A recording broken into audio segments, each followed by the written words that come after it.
So here's a quick update to the video I did about a week ago about the young guy whose girlfriend stole his family truck, the truck that had been handed down from one generation to the next, a family heirloom, if you will, and sold to a guy at a junkyard, and what went down with his girlfriend. And as it turns out, this story has gone from Reddit to actually news popping up, and this article was sent over to me by a subscriber, so that I mention this real quick, and likely it is going to escalate further. Now, I'm just going to read the whole article here. It won't take long, and you can see what happens to the girl who pulled this crap. As you recall, she stole the car, his truck, because she was mad at him because apparently he wasn't taking care of the cats like she liked, even though he worked full-time and she didn't. It's ridiculous. It was his cats.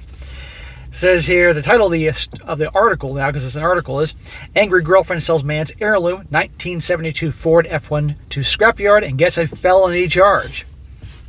Felony. It says the owner of the classic 1972 Ford F100 had been in his family for generations, is suing an ex-girlfriend who allegedly she did it. Sold the truck to the junkyard in revenge for a domestic dispute. I like how they labeled domestic dispute. Immediately, it can twist it to make the guy have to be the villain here.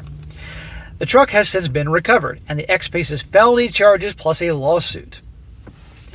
The story was initially posted by Reddit to a user and told Newsweek they'd go by John. As archived in a separate post after the original was deleted, John said the green Ford had been passed down from his grandfather to his father, and then him, and then it was in pristine condition. The pickup was used occasionally as a work truck and not a daily driver, which was one of the factors leading to the vehicle's disappearance. John said he got into an argument with his live-in girlfriend of 2 years, for not caring for their cats. By the sounds of things, it was a dispute over split over domestic duties, and she felt that he hadn't lived up to his end of the bargain. John was vague about what exactly he was accused of not doing. Okay, maybe he forgot to clean the litter box, but for goodness sake, he worked full-time and she had no job and he was taking care of her.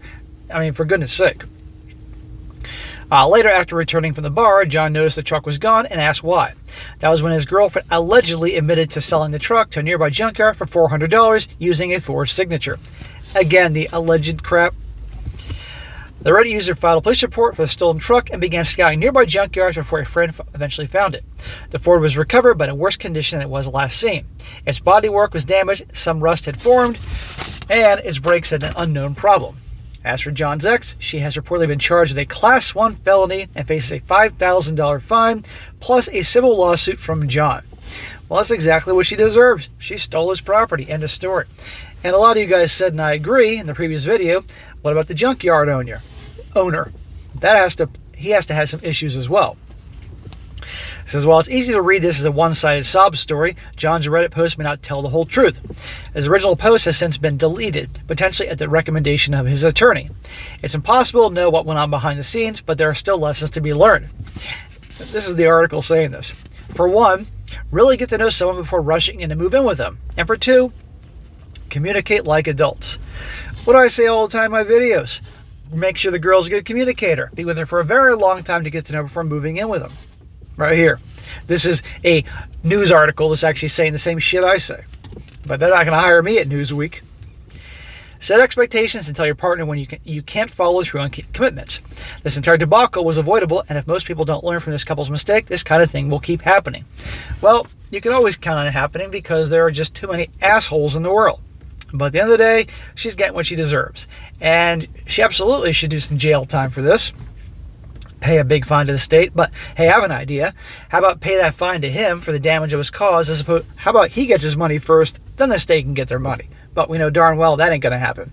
But anyhow, guys, I know I'm kind of recapping the whole story here, but the point of this whole thing is this went from Reddit to actually being in some news articles. Pretty entertaining there. And she got her the class whatever felony against her. Nice to hear.